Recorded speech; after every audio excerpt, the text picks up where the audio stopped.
ನಮಸ್ತೆ. ನನ್ನ ಹೆಸರು ಆಶಾ ನೂಜಿ.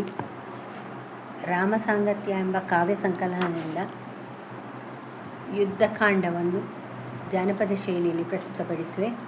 ರಚನೆ ಇಂದಿರಾ ಜಾನಕಿ ಎಸ್ ಶರ್ಮ. ಸಂಗರದೊಳು ಕಪಿಸೇನೆಯ ಗೆಲ್ಲಲು ಯೋಜಿಸಿತಿಹ ದಶಗ್ರೀವ, ಸೇನಾನಿಗಳ ಜೊತೆ ಚಿಂತಿಸುತ್ತಿರುವನು ಹಚ್ಚಲು ವ್ಯೂಹದ ಕ್ರಮವ. ತಾತನಾಗಿಹ ಮಾಲ್ಯವಂತನು ಪೇಳ್ದನು ಜಾನಕಿಯನು ಕಳುಹೆಂದು.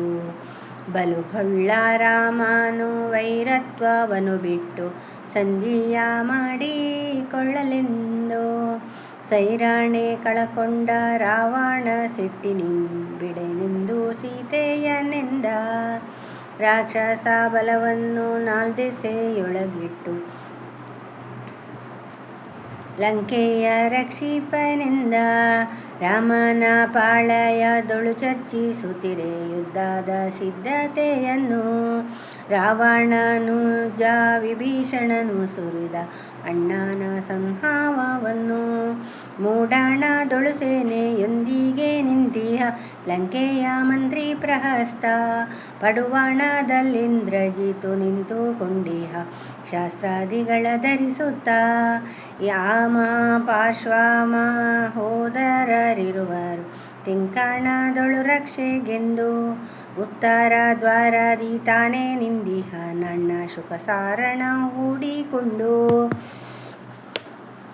ವೈಶ್ರವಣನ ಯುದ್ಧ ಸಿದ್ಧತೆಯನ್ನು ಕೇಳಿ ಅನುಗ್ರಾಮಿಗಳ ಕರೆಯುತ್ತ. ಶತ್ರು ಸಂಹಾರಕ್ಕೆ ಅಣಿಗೊಳಿಸುತ್ತ ರಾಮ ವಾನರರಿಂಗಾಜ್ಞೆಯಿತ್ತ. ಹನುಮಾನಂಗದ ನೀಲ ಮುತ್ತಿಗೆ ಹಾಕಲೆ ಮೂರು ದಿಕ್ಕುಗಳೆಲ್ಲೂ ನುಗ್ಗಿ. ಉತ್ತರ ದಿಕ್ಕಿನೊಳುತ್ತರ ಕೊಡುವೆನು ದಶಕಂಠನಿಗೆದುರಾಗಿ.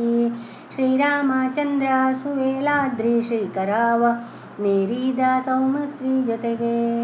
ಶರಣ ವಿಭೀಷಣನೊಂದಿಗೆ ಕಪಿಗಳು ಹಿಂಬಾಲಿಸುತ್ತಿದ್ದರೆಲ್ಲ ಗಿರಿಗೆ.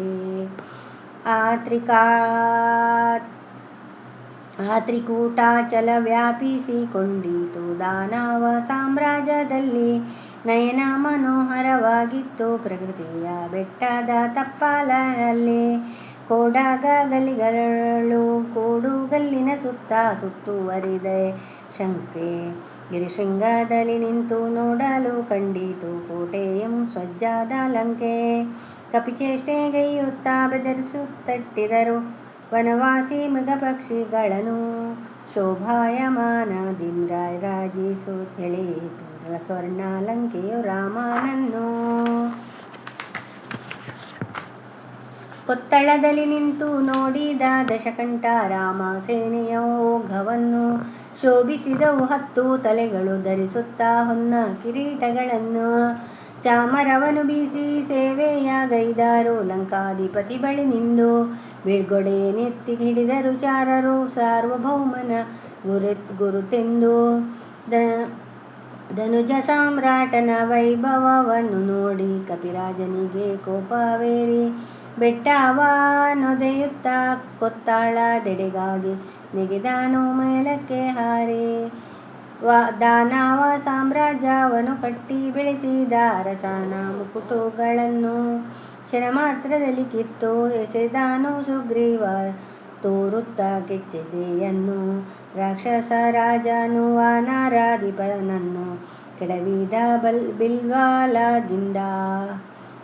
ರಕ್ತದಿಂತೊಯ್ದರು ಸೆಣಸುತ್ತಲಿರುವರು ಮಲ್ಲ ಯುದ್ಧದ ಪೆಟ್ಟಿನಿಂದ. ರಾಕ್ಷಸರೊಡೆಯನ ಕಾದಿಸಿ ಸುಗ್ರೀವ ಸೇರಿದ ಗಿರಿಸಾನುವನ್ನು. ಕಕ್ಕುಲತೆಯ ತೋರಿ ರಾಘವ ಬಿಗಿದಪ್ಪಿಕೊಂಡನು ಕಪಿರಾಜನನ್ನು. ಧನ್ಯವಾದಗಳು.